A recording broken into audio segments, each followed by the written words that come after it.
everybody, it's Janine and I wanted to welcome you back to my channel. I would like to start this video by doing a shout out to my friend Robert. He took the time out of his busy schedule to make the watermarks you see on my channel now. It makes it look so professional. I just wanted to let him know that I really appreciate such a thoughtful and creative gift. And I think it looks absolutely amazing. So thank you, Robert. Okay, so my second encounter happened the summer of 2022, so just this past summer. It was extremely hot out. It was horrible hot. And I had decided, against, better judgment, to sleep with my window open. Now, I say better judgment because we live in a city and the crime here is just terrible. But I had managed to rig the window so that if anybody tried to get in, they couldn't. So I fell asleep. And in the middle of the night, I woke up to the overwhelming smell of skunk mixed with the smell of burnt coffee. It's quite a unique smell altogether. And from my listening to Steve of How to Hunt, he reads firsthand accounts of his viewers, and the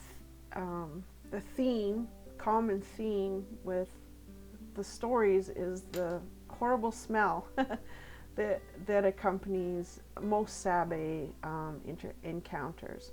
But I had also asked my new friend about it, and he said, "Oh yeah, no, that's definitely Sabe." So I got pretty excited because I had been listening to different channels, and it had brought back the memories of my first encounter,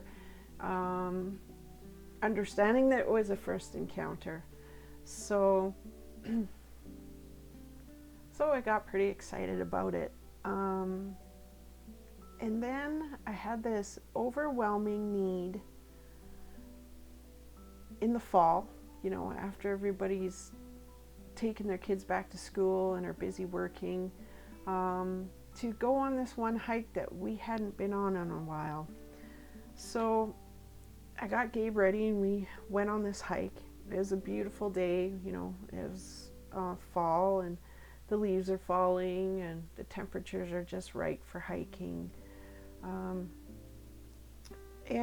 We hiked up our trail. We've been up there many times, but we hiked up the trail and we stop at the top and just admire the view. It's absolutely beautiful in the fall.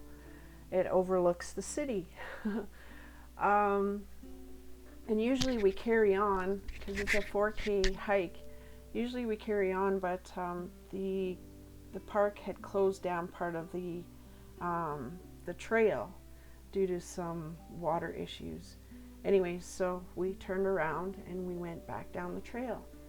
And I came across this leaf that you see on the screen with two rocks on it. I thought, oh my goodness, that's so pretty and so out of place.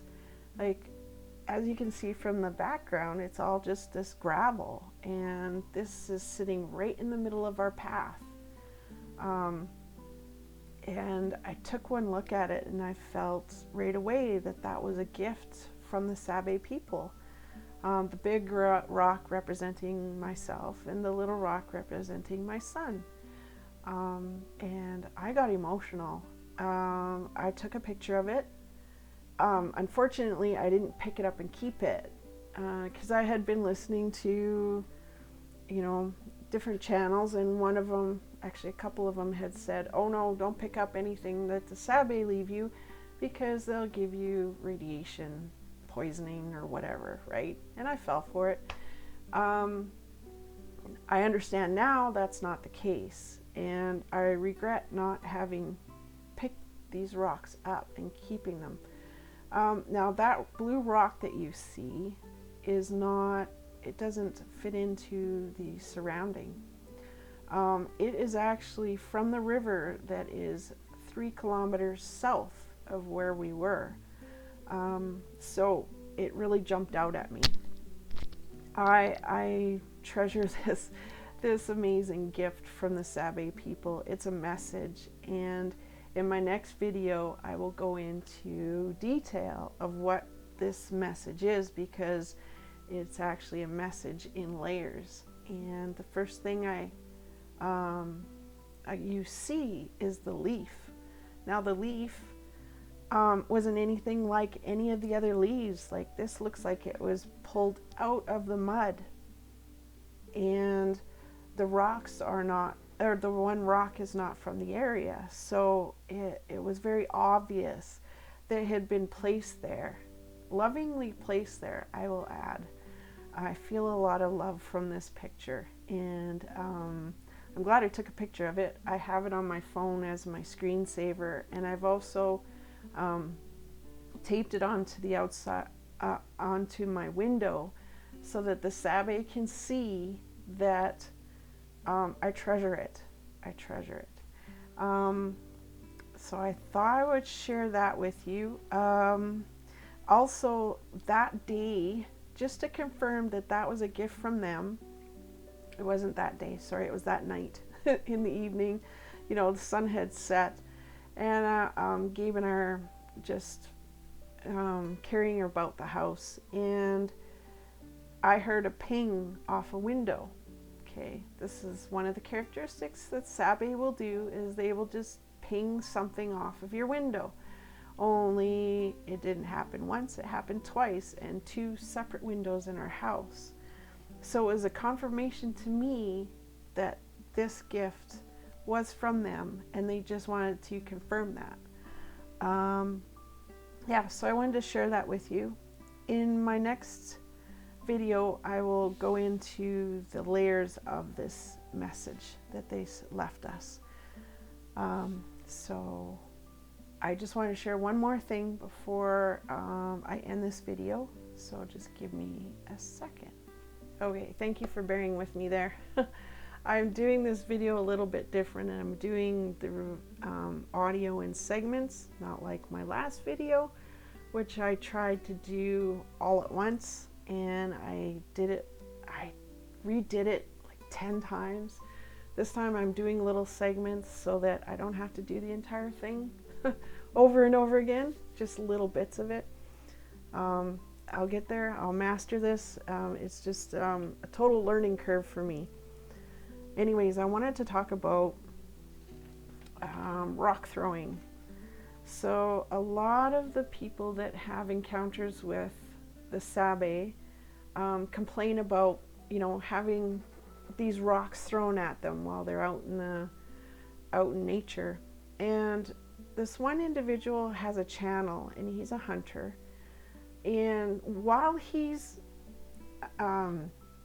reading the first-hand accounts of his followers, he has rocks thrown at him. Like, people have taken screenshots, and this individual, the whole idea of his channel is to show more people that the Sabe, the Sasquatch, actually exist. So that's why he reads first-hand encounters. He wants to give a safe space for people who have had encounters, a platform where they feel safe about sharing their encounters, because some of them do sound traumatic. Some of them are funny, and I love those ones, and some of them are just plain you know, examples of the Sabe protecting us. Okay, so let's go back to the rock throwing.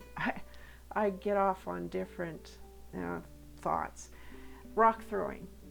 So this individual gets rocks thrown at him, and that he commented the other day that it got so bad that he got frustrated, he got up and he left. Now, if I was putting out a channel and I was trying to, you know, give the public the knowledge that the Sabe exist, wouldn't I also want to understand their habits so that I could show people how to respectfully communicate with the Sabe people? So rock throwing, I think about my kid. When he wants my attention, he does things to get my attention.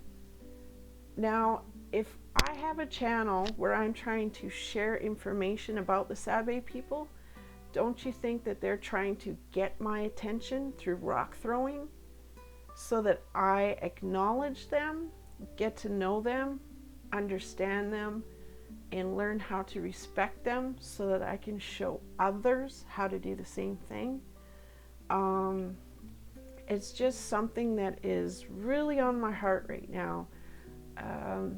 You know, if they wanted to hurt you, they could throw a rock and hit you dead center. They're not going to fool around about it. But these rock throwing encounters, no, I don't believe I've heard one, so somebody can correct me if I'm wrong, where an individual has been harmed by them or killed by them. Okay, so the Sabe are trying to get our attention. We need to pay attention and learn to understand how to interact and coexist with them. One of the ways we can do that is by listening to the indigenous people. I mean, they have been interacting with the Sabe people for generations. They've traded with them. I've found stories online where they've actually traded with them in the past. So I think it's important for people that have channels like we do to find ways that we can show the public how to love and respect the Sabe, the environment that they live in, and find a way to coexist, because I know there's a way to coexist.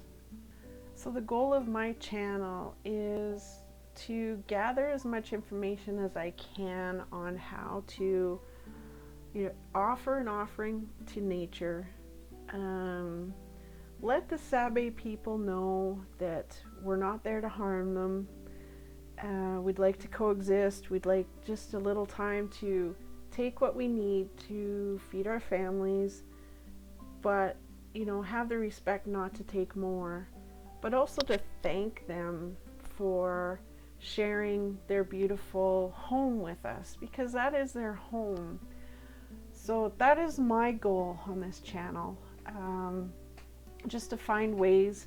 I know I've learned a lot from just looking at indigenous websites, videos, talking to my new friends that have given me a lot of knowledge. There's so much more out there, and I know that we can love and respect the Sabe people, and we can coexist with them, because you can, if you're curious, you can go on YouTube and find stories of the indigenous people even trading with this Sabe people. So that is my goal. So hopefully I can fulfill that. I'm determined to show that the Sabe people are not there to kill us. They're not there to harm us. All they want is our respect of their home. And we should be doing that anyways. We should be acknowledging and respecting Mother Nature, the Creator. It's a spiritual thing. So, one of my friends says it's a spiritual thing. The more I look into this, the more I realize that there's a spiritual connection. That we all need. We've been lacking it for so long. All humans want to do is respect themselves, grab money, take what they want because they feel entitled to do so. We are returning to a time when we will be able to have a spiritual connection to all things, and it will be so beautiful. Even having the few encounters I have, I feel a spiritual connection. I can't imagine people who have been in this for their entire lives, how they must feel, you know, with their encounters with these amazing and beautiful beings. But I'm looking forward to that. I'm working towards that, and I'm doing so without fear. I do not want to fear the Sabe people. I see them as, you know, a beautiful creation, beautiful people, and I believe that we can get to know them and mutually coexist. So that's my goal with this channel, and I hope you stick around for this journey. And please like, share, and subscribe, and we'll see you in the next video. Thank you.